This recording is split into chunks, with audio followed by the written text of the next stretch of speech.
이번 시간은 페이지 390페이지. 자, 급수 배관 사항, 시공사항, 주의사항에 대해서 보도록 합니다. 페이지 390. 자, 급수 배관 시공사항 주의사항에 보시면 1번에 자, 배관의 구배, 바로 자, 배관의 구배라는 것은 자, 기울기, 경사를 두자는 거죠. 구배, 뭐 기울기 또는 경사 개념이 됩니다. 기울기 또는 경사. 그래서 보통 목적이 1번입니다. 수리 기타 필요에 따라 배관의 물을 완전히 폐지할 수 있고, 그 다음에 공기의 정체를 방지해서 물의 흐름을 원활하게 하기 위해서 배관의 구배, 기울기를 두게 됩니다. 그럼 2번 옥상 탱크 급수 배관이 의미하는 것이 바로 하향 급수 배관법이죠. 옥상 탱크는 하향 급수 배관법이 됩니다. 하향 급수 배관법. 자, 그러면 자, 물탱크를 설치해서 자, 물을 내려서 이렇게 쓴다는 게, 이렇게 냈을 때 그럼 당연히 물은 흘러 내려가야 되니까 이 앞을 어떻게 내려줘야 되겠죠? 내려주는 구배로 하라는 겁니다. 그래서 이것을 선하향구배, 선하향구배 또는 앞내림구배라고도 칭합니다. 앞내림구배. 그래서 요새 이걸 갖다가 새로운 용어를 이렇게 쓰기도 합니다. 혹시나 해서 가르쳐 드릴게. 하향기울기. 무슨 기울기? 하향기울기. 이렇게 쓰시는 분도 나타났습니다. 하향기울기. 하향기울기. 그래서 물은 내려가니까 기본적으로 이렇게 처리해 주자 이겁니다. 자, 그런데 자, 여기에서 각층에서 자, 이런 각층에 이제 이 수평 주간에 대해서 이것은 하향 기울기로 하면 안 된다는 게, 그래서 이것은 선상향 기울기로 간다. 선상향, 자, 구배 또는 이걸 아볼링 구배라고 칭해요. 아볼링 구배. 앞을 올려주는 구배로 하자 이게. 그래서 이것을 상향 기울기 이렇게 칭합니다. 상향 기울기 이렇게 칭하고 있습니다. 그래서 간략히 알아두시고요. 자, 공기 빼기 밸브 에어벤처. 자, 굴곡 배관이 되어 공기가 정체된, 이제 드디어 이제 장난쳤습니다. 자, 이 공기 빼기 밸브. 자, 공기 빼기 밸브는 굴곡 배관에서 공기를 제거해 주는 거죠. 얘는 공기를 제거해 주는 거야. 굴곡 배관에서 공기를 제거해 주는 거고. 그래서 저하고 헷갈려서는 안 됩니다. 여러분들이 페이지 391페이지 보면 거기 수격 작용이 나오죠. 워터 해마가 나오는데 거기에서 방지 대체 사업은 기구류 가격마다 공기실을 설치하는 거. 공기실. 이것은 에어챔버거든, 영어로. 이건 에어벤처 밸브고, 에어챔버. 공기실은 바로 무엇인가? 이거는 워터해마 습격작용을 방지하는 거고, 습격작용 방지고요. 둘이 헷갈리면 안 되는 게, 이제 앞전에 언급을 했습니다. 그래서 공기실은 워터해마 방지. 그래서 이 공기를 빼주는 게 아닙니다. 그래서 공기를 제거하는 게 공기실이 아니고요. 그래서 그하고 혼돈하지 않도록 좀 해주시면 됩니다. 그리고 390페이지 지수 밸브 봅니다. 자, 지수 밸브라는 것은 자, 이겁니다. 자, 물을 이제 정지시킬 수 있는 밸브다 이렇게 보시면 됩니다.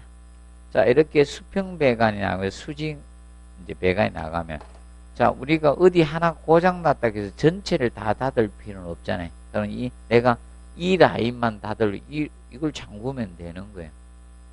분기점에 설치하는. 그리고 여기서 다시 나간다.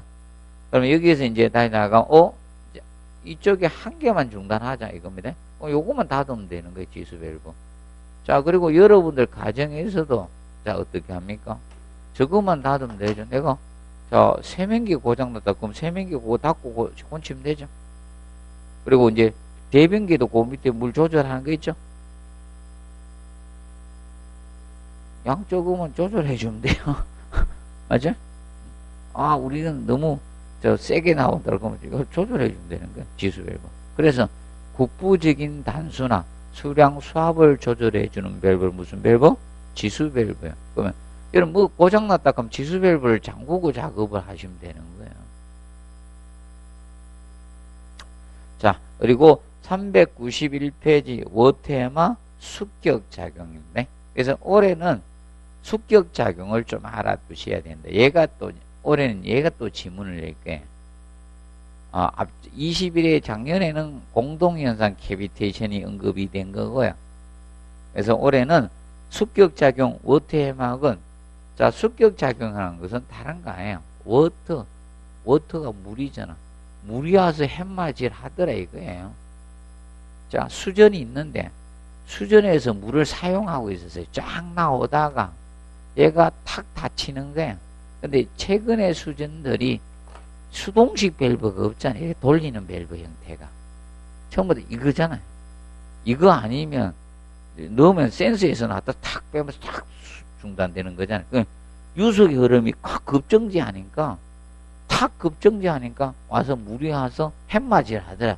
그래서 워터햇맞이야. 물이 와서 탁 치더라 이거예요.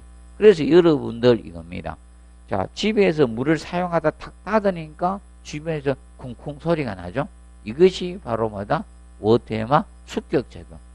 물이 와서 햇맞이를 툭툭 두드리다 이겁니다.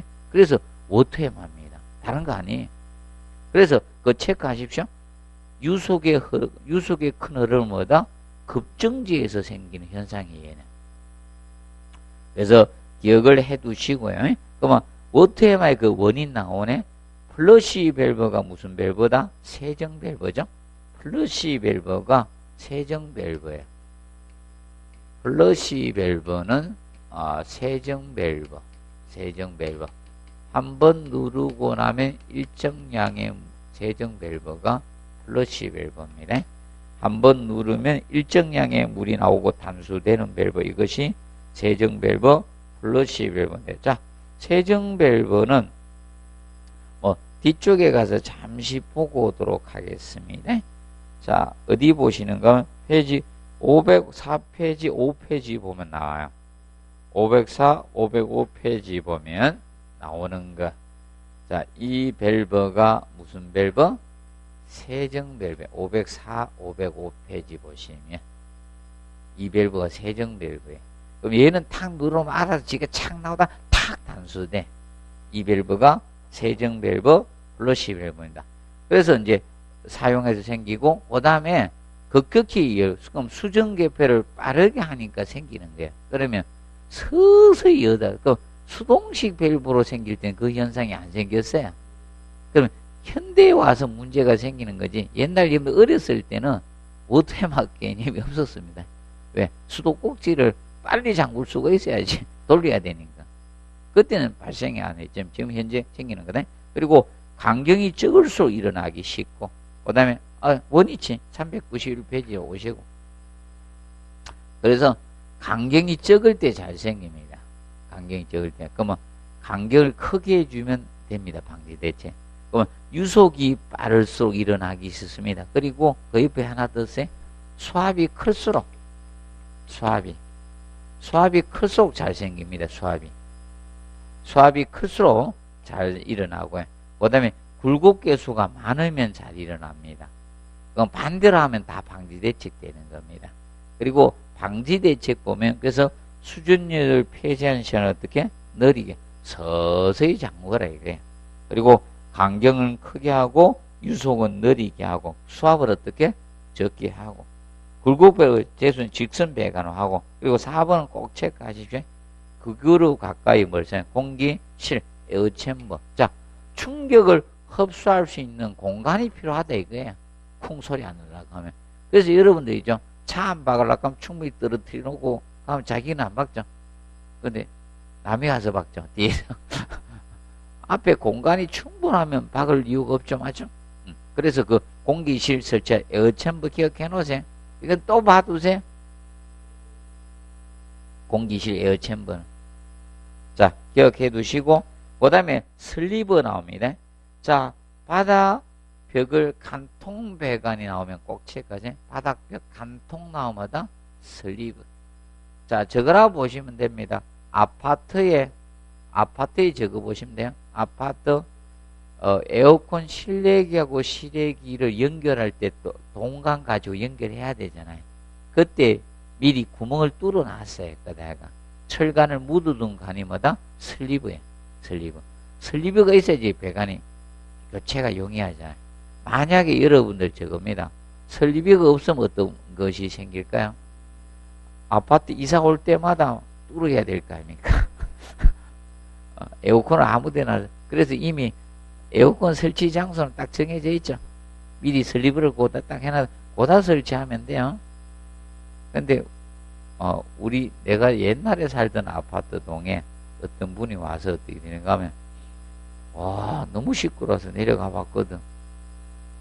아, 에어컨을 놓는 자리에 놔야 되는데 자기는 저 다른 데 놓는다고 막 뚫고 앉았는 거예요. 쉽게, 에어컨은 TV 장식대하고 그쪽에 벽에 안 설치하게 해놨잖아, 보통. 맞죠? 그럼 소파 있는 쪽, 이쪽에 설치하게 해놨는데, 아, 고집도 세가지고, 뚫다가 있잖아. 이쪽에 다시 오더라고. 내가 가서, 왜 이렇게 시끄럽냐고 했더니만, 그 벽을 뚫는다고 시끄러운 거야. 그래, 내가, 저기 있는데 왜 저기다 설치하지, 여기다 설치하냐고. 그러니까, 뚫다가 안 되겠는가 봐. 저쪽으로. 나중에 가보니까 다시 원이 채했더라고. 에어컨 설치는 이미 설계를 다 해놨는데. 자, 보시고. 그 다음에 392페이지 방로 피복 나오죠. 자, 겨울철에 동파를 방지기 한 것이 뭐다? 방동 피복이고, 방로는 여름철에 뭐다? 결로를 방지하기 위한 피복이 방로 피복입니다. 그러면 아파트에서 예를 들읍시다. 자, 아파트에서 여러분들 보통 배관이 어디 있습니까? 배관이 어디 천정 속에 있는 데가 보통 어디 있습니까? 욕실이죠. 욕실 화장실의 배관이 여러분들이 위층 배관이 욕실 여러분들 천장 속에 있어요. 그럼 만약에 배관을 갖다가 어떻게 하면 피복을 안 하면 결로가 생기죠. 여름철에 배관이 차가우면요. 수증기가 이설이 맺혀가 물이 뚝뚝 떨어질 수 있는 거야. 그렇기 때문에 방로 피복을 해야 됩니까? 안 해야 됩니까? 해야 됩니다. 맞죠? 그런 거는 안 써줘도 잘 이해해 놓으십시오. 누군가 모르겠네요. 자, 그런 건 기본적으로 알아두시면 되겠고요. 그 다음에 이제 수압시험 가지고 냈던 거, 이 식은 공공수도 직결식하고 탱크 및 급수 간의 경우가 수압이 약간 차이가 있어 가지고 출제해버렸어. 그럼 우리가 이제 알아둘 건 이겁니다. 수압시험은 배관공사가 완료되면 뭐다? 수압시험을 하고 피복공사 들어가야 돼요. 미리 피복공사해서는 안 됩니다. 그래서 급수 배관공사가 완료가 되면 수압시험이 먼저예요. 수압시험을 하고 나서 피복공사가 들어가 주셔야 됩니다. 이렇게 자 진행이 되어 주시면 됩니다. 자, 그리고 상향식 배관법하고 하향식 배관법은 둘 중에 하나만 공부하시면 돼요. 반대 개념이 돼요. 그래서 하향식을 공부하시는 거예요. 하향식 배관법을 공부하십시오. 둘 다 할 필요 없는 거예요. 그러면 하향식 배관법은 유일하게 뭔가 하면 고가수조 방식이 뭐다? 하향식입니다. 고가수조가. 그래서 그림은 393페이지 그림 나오죠. 고가수조 방식이 하향식 급수배관법이에요. 고가수조가. 고가수조가 하향식 급수배관법이 되는 거예요.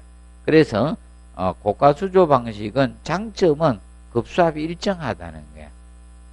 하향식 급수배관법의 장점은 뭐다? 급수압이 일정하다는 거고, 단점은 점검 수리가 불편하다는 거예요. 단점은 점검 수리가 불편하다는 거. 그러면 상향식 급수 배관법은 하향식 배관법의 뭐다? 반대이기 때문에 하나만 정확히 해놓으면 돼요. 아직 시험은 안 낼 거예요. 혹시 내면 하향식 급수 배관법을 공부하고 상향식은 장단점이 바뀐다 이래 보시면 돼요. 반대 개념이니까.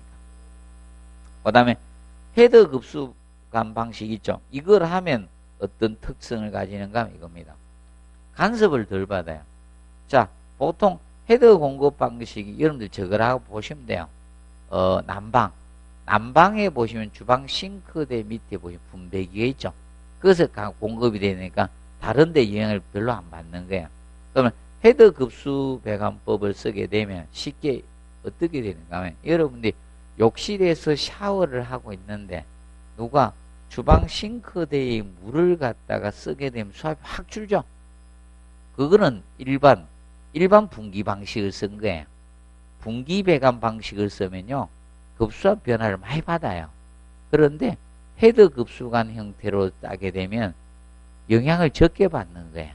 그러면 내가 샤워실에서 샤워를 하고 있는 당시에 주방에서 물을 쓰더라도 물이 확 안 주는 거예요. 그게 뭐다? 헤더 급수관 방식입니다. 헤더 급수관 방식은 그래서 저걸 명심해 두시면 됩니다. 2번 책까지 특징에서 2번. 또 다 외우실까봐. 그 393페이지 특징해가 나오죠. 393 특징에서 2번.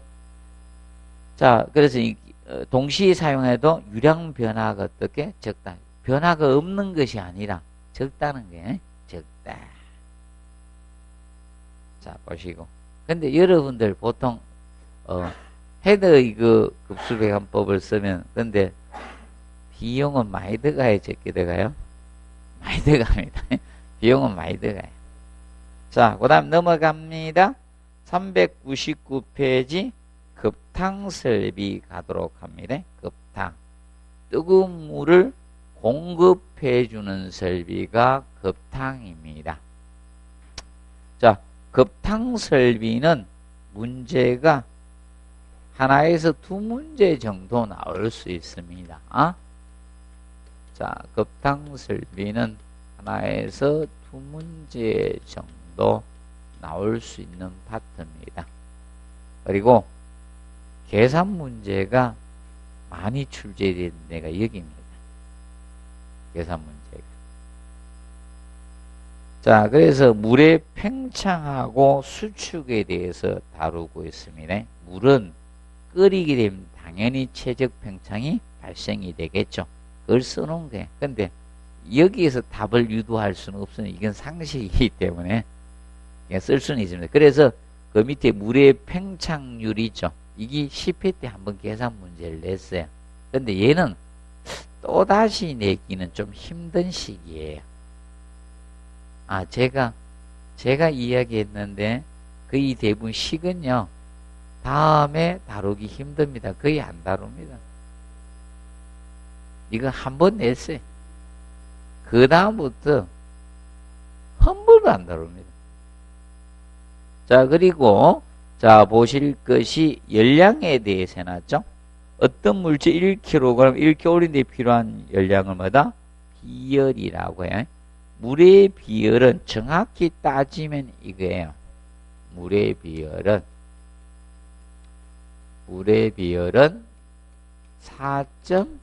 4.1868kJ입니다. 물의 비열이. 여기 정상인데 뭐 거의 쓰기 싫어서 4.19나 4.25 많이 주어질 거예요. 4.15 기억하면 돼요. 주어집니다. 이거 물의 비율은. 이거는 무조건 주어지니까 신경 안 써도 돼요. 물의 비율은. 시험에 항상 주어집니다. 물의 비율은. 안 주어지고 시험 내면요. 소송 대상 돼버려요. 잘못하면. 계산 잘못하면. 그래서 봐두시고 그 다음에 넘겨보시면 400페이지 급탕설계에서 자 급탕 온도가 나오죠.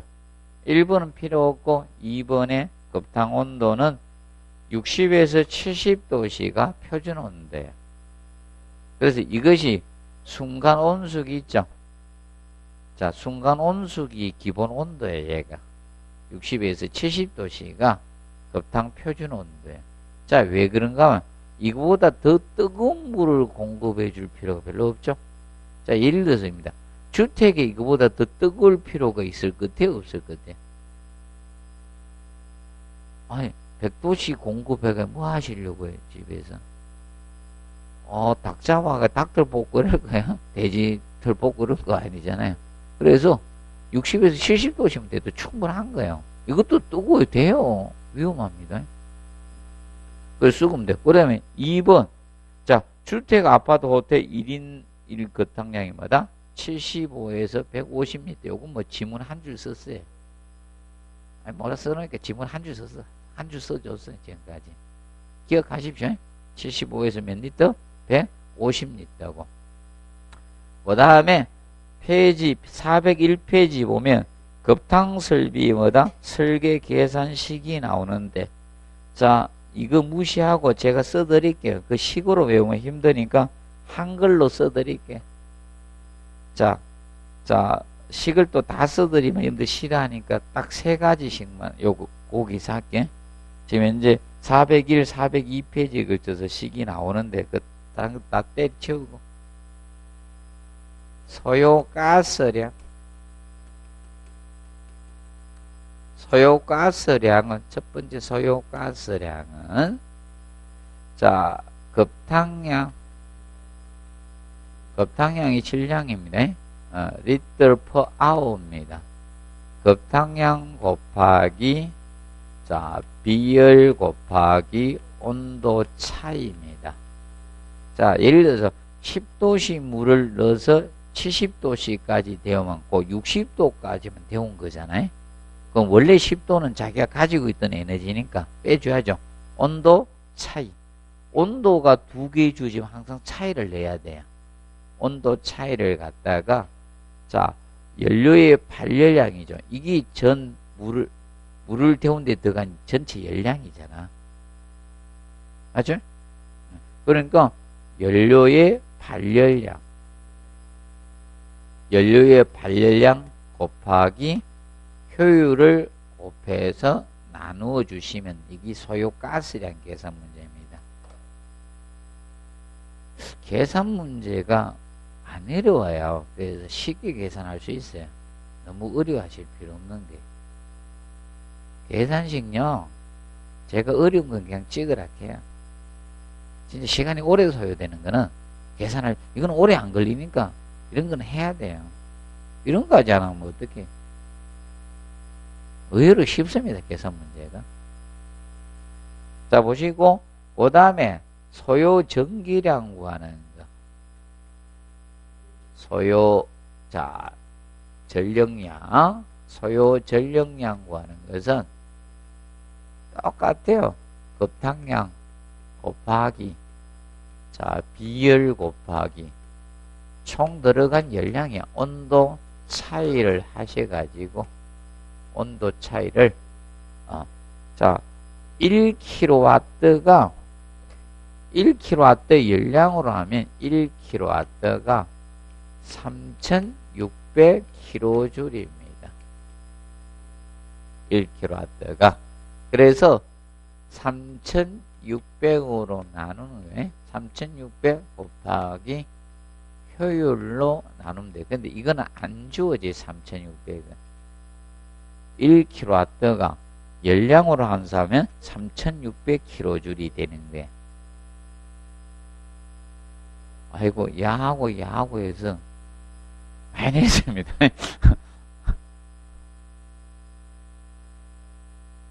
둘이 7문제 냈어요. 2개 해서 7문제. 응용 한 가지 하면 8문제입니다.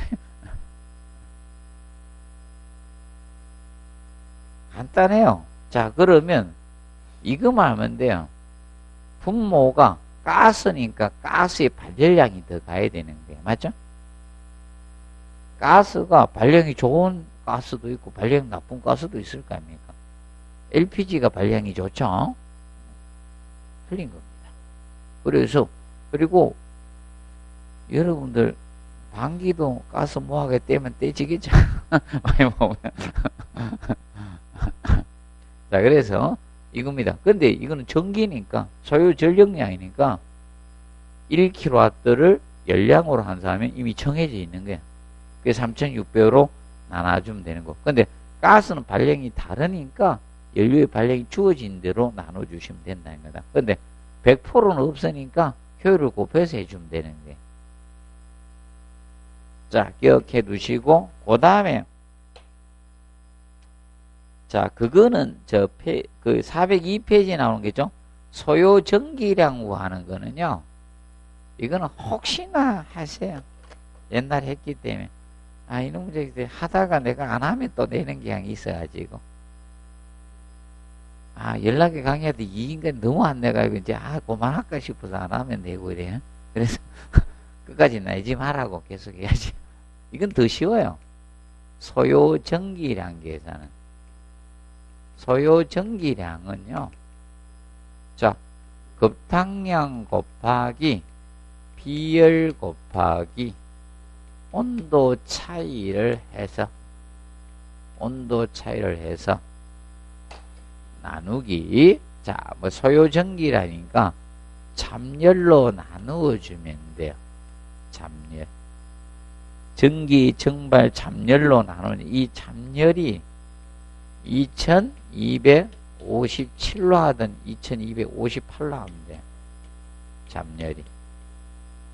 그래서 100도씨 물을 100도씨 전기로 환산할 때 들어가는 게 8로 하든 7로 하면 돼. 그러면 소수점 버리면 7이고 소수점 반올려면 8이고. 그래서 2257로 하든 2258로 하든 이 잠열입니다. 잠열. 전기 정발 잠열. 이거는 안 주어집니다. 주어지지 않습니다. 시험. 예, 절대 안 주어집니다. 이거 안 주어져요. 이거 안 주어져요. 알아셔야 돼. 이거하고. 다 주어지면 시험이 아니기 때문에. 자, 기억을 해 놓으시면 되겠습니다. 보시고, 그 다음에 페이지 403페이지 보면 급탕 방식의 분류 개념이 나옵니다. 개별식하고 뭐가 있다? 중앙식 개념이 있습니다. 개별식 각자 떼는 거예요. 자, 내가 떼는 것이 뭐다? 개별식입니다. 개별식. 그래서 개별식에서 403페이지 뭐다? 순간 온수기 즉시 탕비가 나옵니다. 자, 그림 봅니다. 페이지 404페이지 그림 보시면, 자, 탕전을 열죠. 그러면 물이 나오면, 자, 뭔가 하면 밑에서 제일 밑에 상수가 옆으로 들어옵니다. 그럼 그 위에 다이어프램 공기실 있죠. 공기실 있고 밑에 보면 벤출이 또 오리피스라 해놨죠. 협곡을 통과하는 거예요. 그 벤출이 간에 물이 통과하면서, 맞아? 그 다이어프램을 작동하는 거예요. 압력이 틀려지니까. 맞아? 벤출이관을 통과하면서 그 압력이 달라집니다. 좌측, 우측이. 그래서 저압, 고압측에 의해서 이 다이어프램을 움직이는 거예요. 공기실을. 움직여서 스프링을 옆에 밀어가지고 가스가 공급되도록 되어 있는 거예요. 이것이 순간. 그러면, 자, 그래서 그 위에 보면 가열 코일 써놨죠. 배관에다 가열 코일을 감아놔서 가스 번호로 직접 배관의 일부분을 데워서 가열하는 방식이에요. 이것이 무슨 온수기다? 순간 온수기입니다. 그래서 그 벤추리간에다가 체크해 놓으세요. 밑에 벤추리 그림에다 벤추리 있죠? 이게 오리피스, 벤추리 및 오리피스가 가스 공급 원리예요. 벤추리간이. 이 간의 원리가 가스 공급 원리예요.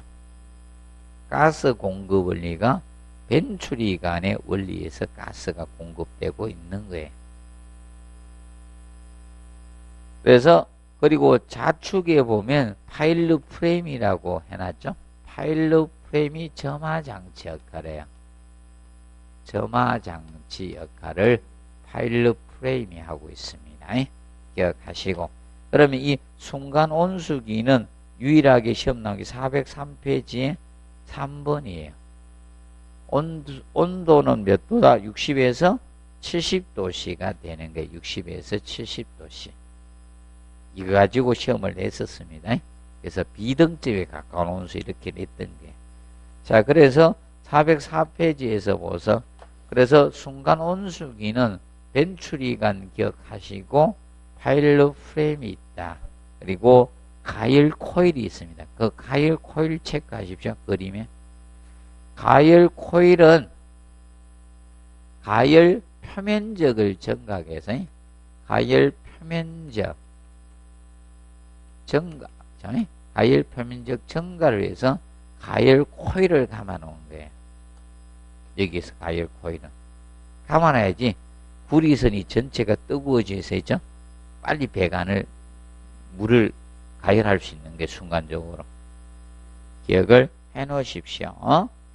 그 다음에 저탕형 탕비기 봅니다. 자, 저탕형 탕비기는 자 이겁니다. 잘 모르시면 저거라 보면 돼요. 거기 커졌다 보면 돼요. 편의점에 가면 여러분들이 컵라면이나 커피 타듯이라고 물을 데워 놓고 있잖아. 근데 편의점에서 거기 점원들이 일일이 물 데워가 주는 건 아니죠. 자기가 알아서 데웠다가 맞죠? 하잖아요. 그러면 어느 날은 어느 사람이 커피나 라면을 아무도 안 먹으러 오네요. 그럼 다 열 손실이겠죠. 계속 데우고만 있잖아요. 맞아요? 그래서 저탕형 탕비기는 왜 저탕형 탕비기라고 하는가 하면 물을 데우는 탕비기인 동시에 뭐다? 저탕조 역할까지 같이 한다. 원래 저탕조라는 것은 온수를 저장하는 탱크를 저탕조라고 해요. 저탕조는 온수를 저장하는 탱크야. 저장하는 탱크. 수조가 저탕조인데, 그래서 바로 무슨 역할까지 탕비기 역할도 하면서 저탕조 역할까지 동시에 겸하고 있다. 그래서 저탕형 탕비기라고 해요. 저탕형 탕비기. 그럼 저탕형 탕비기는 알아두실 것이 거기서 그 체크하십시오. 그래서 열손실이 비교적 많다 체크하세요. 열손실이 비교적 많다. 페이지 404페이지. 저탕형 탕비기에서 보면 열손실이 비교적 많다. 왜 그런가? 물을 사용 안 하면 맞죠? 손실이에요. 다시 데우고 맞죠? 온도 떨어지면 다시 데우고 사용할 때까지 계속 데웠다가 저장했다 데웠다 저장했다 이러는 거예요. 맞죠? 그럼 이겁니다. 막 야간에 사람이 편의점 24시간 편의점인데 야간에 아무도 라면 커피 이런 거 안 먹으면 계속 손실입니다. 계속 데우고 있어야 돼요. 열 손실이 크다는 겁니다. 그리고 그것에 그 비등점에 가까운 온수 얻을 수 있다. 비등점. 비등점은 끓는 점을 비등점이라 해요. 끓는 점, 물의 끓는 점을 비등점이라 해요. 자, 그래서 여러분이 이겁니다. 집에서 정수기의 물로 컵라면을 끓여 드시려고 하면 힘들죠. 면이 제대로 그것도 안 나죠. 이건 건지 불이 터진 건지 맞죠? 맛없잖아요. 근데 어디 가서 드시면 좋아요? 편의점 가서 드시면 맛있죠. 컵라면이. 이상하게 온도가 높아요. 비등점에 가깝기 때문에. 정수기 물로 하시면 정수기 물 떠가지고 렌지 돌려야 돼요. 그러면 컵라면도 렌지용을 사야 되죠. 컵라면 렌지 돌릴 게 있고 안 돌릴 게 있죠. 분이 두 개 적혀 있는 게 몇 분 몇 분이 두 개 적혀 있는 게 렌즈용입니다. 그래서 보시면 되고, 그 다음에 그러면 저탄형 당배기는 그래서 그 그림 중에 뭐가 있는가 하면 거기 11번에 자동 온도 조절기가 나오죠. 그림 중에 자동 온도 조절기가 나오죠. 예, 필요한데 이것을 영어 서모스탯이라고 합니다. 서모스탯. 자동 온도 조절기가 필요합니다. 서모스탯이 필요해요. 그래서 이 서모스탯은 도시기호로 이렇게 표현, 네모 박스에다 서모의 약자 T를 쓰는 게, 네, 이것이 도시기호입니다. 도면 표시기호예요. 도시기호는 이렇게 나타나게 됩니다. 그 다음에 기수 혼합식 탕비기가 나옵니다. 자, 기수 혼합식 탕비기는 자, 고압 전기를 물속에 불어넣어서 데우는 방식이 기수 혼합식입니다. 페이지 405페이지. 405페이지를 보시면 기수 혼합식 탕비기가 나옵니다. 기수 혼합식. 자, 이거는 이겁니다. 자, 물 속에다가 자, 전기를 불어넣어서 고압 전기를 불어넣어서 데우는 거예요. 자, 그러면 자, 전기가 참열로 물을 데우면서 물하고 다시 섞이는 거예요. 이게 기수 혼합식 탕비기예요. 그러면 기수 혼합식 탕비기는 그래서 그 연료율이 몇 프로다? 100% 체크하시죠.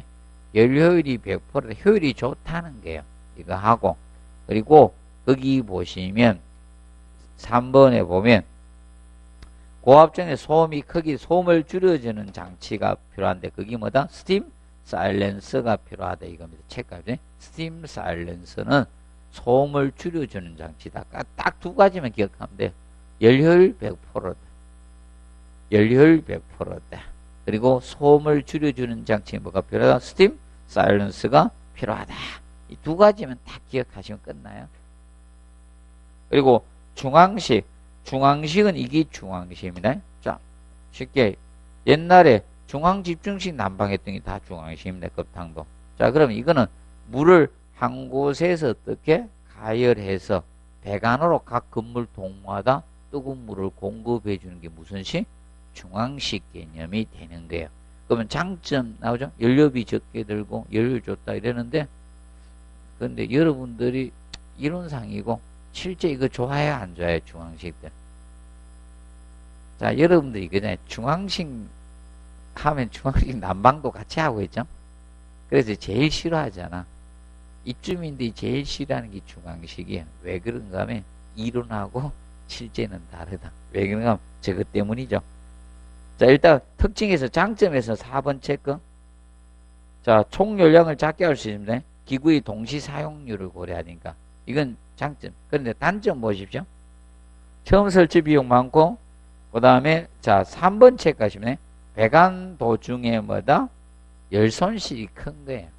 배관으로 보내다 보니까 이것 때문에 문제가 심각해지. 노화된 아파트일수록 노화된 아파트일수록 이게 심각해. 열 손실이 크다 보니까 그래서 어떻게 되는가 하면 나는 그만큼 사용 안 했는데 부가가 많이 되니까 열받죠.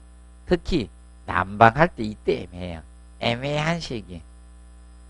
완전 추운 것도 아니고 더운 것도 아니고 애매할 때 요때 난방을 해주잖아요. 그러면 떼는 분이 있죠. 그리고 잘 안 떼는 분이 있잖아요. 저 같으면요 웬만큼 춥지 않으면 난방을 안 하거든요. 저 같은 사람만 있으면 우리나라 에너지 절약 국가 될 겁니다.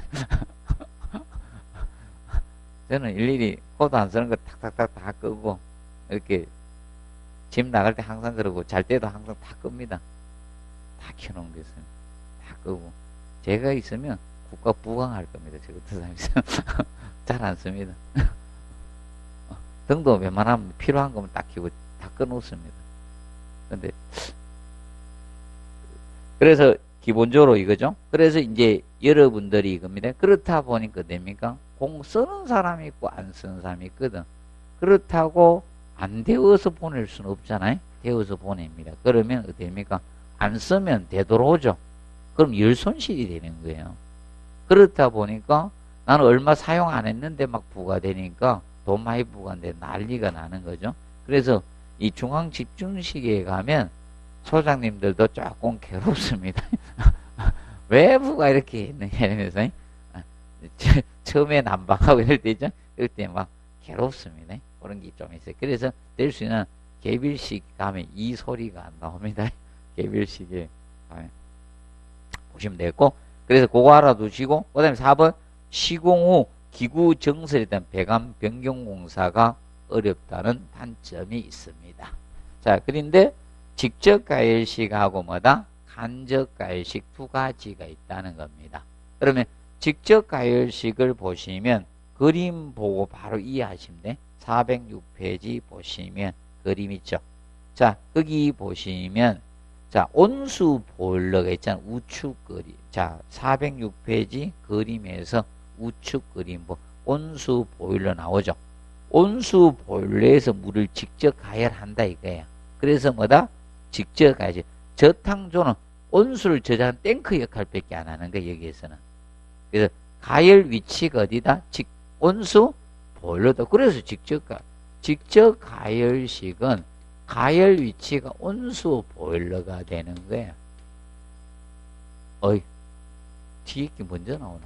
직접 가열식은, 자, 첫째, 가열 위치가 어디다?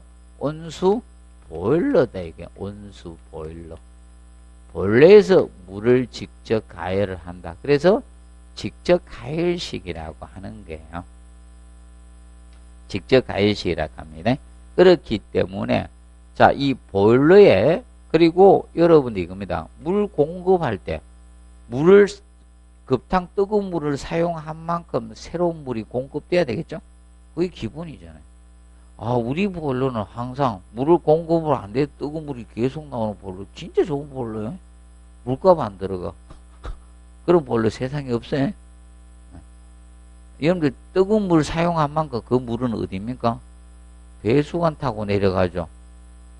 막, 저 뜨거운 물 쓴 물이 되돌아가가지고 보일러에 다시 공급되면 안 돼요. 떼탕돼요. 구수한 냄새가 나중에 나옵니다. 그래서, 자, 그래서 직접 가열식은, 자, 이겁니다. 그 중력 탱크가 팽창 탱크예요.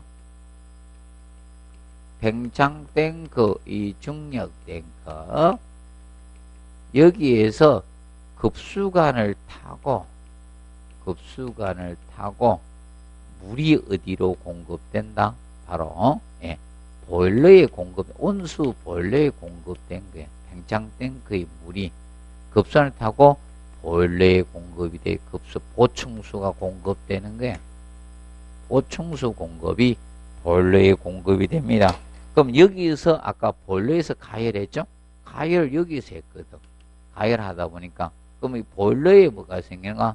스케일이 물때가 생기네. 스케일은 물때 스케일이 발생이 되는 거예요.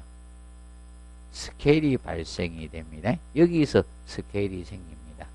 그럼 스케일이 생기고 차가운 물이 들어오잖아요. 맞죠? 차가운 물이 들어왔다가 여기서 되니까 이 보일러 수명이 짧아요. 보일러 수명이 짧을 수밖에 없는 게 직접 하면요 짧아요. 그래서 여러분들도 가족 중에 가장 스트레스를 많이 받는 사람이 어떻게? 단명해요. 맞죠? 아닙니까? 잘 해보십시오. 가족 중에 유전자가 진짜 나쁘게 태어나지 않는 이상 유전자가 그런 사람은 할 수 없어요. 맞죠? 단명하는 유전자가 있잖아. 그거 빼고는 거의 대부분이 이거 스트레스 많이 받아요. 여기 스트레스를 많이 받아요. 왜? 차가운 물이 들어왔다 해서 또 막 가열을 해. 뜨거워졌다 막 이럽니다.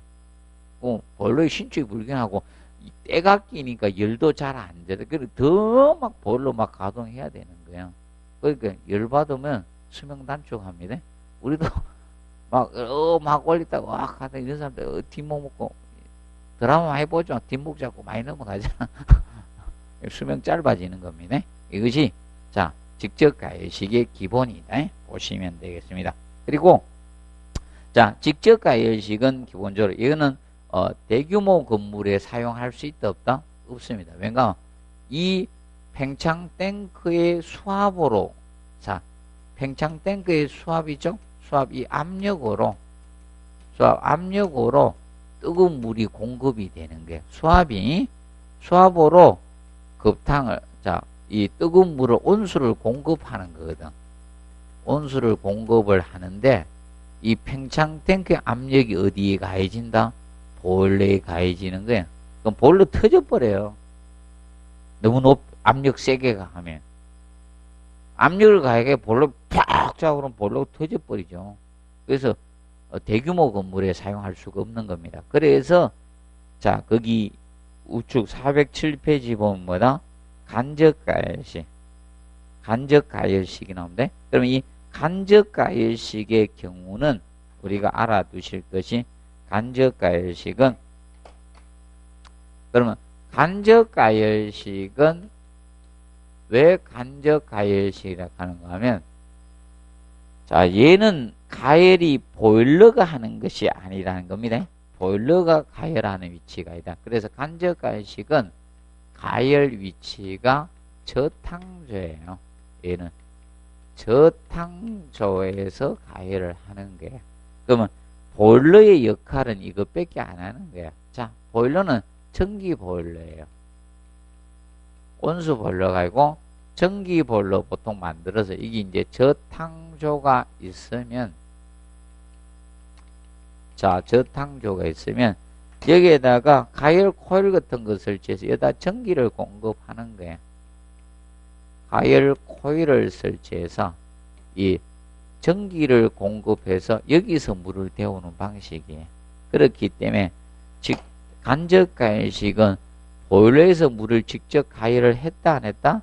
안 했다. 그래서 간접가열식이라고 칭하는 겁니다. 간접가열식. 그러면 간접가열식은 개념상 우리가 알아두실 것이 그래서 왜 간접가열식인가 이해를 하시면 된다. 자 그리고 그럼 가열 위치가 저탕조니까 저탕조에서 뭐가 생긴다? 스케일이 발생이 되는 거예요. 스케일이 물때가 생깁니다. 그러면 본래는 거의 스케일이 생기지 않습니다. 스케일이 거의 발생하지 않습니다. 거의 발생하지 않습니다. 조금은 생깁니다. 그래서 기억을 하시면 될 거고 그 다음에 얘는 물이 자 팽창 탱크의 물이 자 팽창 탱크의 물이 자 급수관을 타고 저탕조에 공급이 되는 거예요. 저탕조. 그래서 이 급수관을 타고 보충수 개념이 저탕조에 공급이 되는 게 저탕조. 본래에 공급되는 게 아니라. 그래서 여기서 이제 가열해서 하니까 저탕조 얘가 고압을 받는 게 얘가 고압을 받습니다. 여기가 고압을 받는 장소에 그러면 저탕조를 뭐로 만들면 된다? 압력용기로 만드는 게 압력용. 그래서 대규모 건축물은 그래서 뭘 쓴다? 간접가열식을 이걸 써야 돼. 대규모 건축물은 대규모 건축물들은 간접가열식 형태로 갈 수밖에 없는 거예요. 간접가열식. 자 기준을 우리가 알아두시면 됩니다. 간접가열식. 그래서 얘는 알아두실 점이 겁니다. 그럼 직접가열식은 압력이 여기가 보일러 얘가 고압을 받는 거예요. 얘가 고압을 받습니다. 직접. 얘가 압력을 받는 거예요. 근데 얘는 압력을 받을 필요가 있어요. 보일러가. 보일러가 그렇죠? 그래서 보일러는 이거는 저압인 거예요. 저압 보일러 가능한데 저압 보일러는 고압 보일러 필요가 없는 겁니다. 전기만 순환하면 되니까. 그래서 그 측면을 우리가 알아두는. 그런데 자 얘도 자 저탕조에서 물을 가열하면 온도 조절하는 장치가 필요할 수밖에 없죠. 그래서 여기도 뭐가 필요하다? 서머스탯, 자동 온도 조절기가 필요한 거예요. 자동 온도 조절기가 필요한 거예요. 간접가이식은 자동 온도 조절기가 필요하다 이렇게 보시면 되겠습니다. 간단히 보시면 될 겁니다. 자, 그리고 408페이지 급탕 배관부터는 잠깐 휴식하고 하도록 하겠습니다.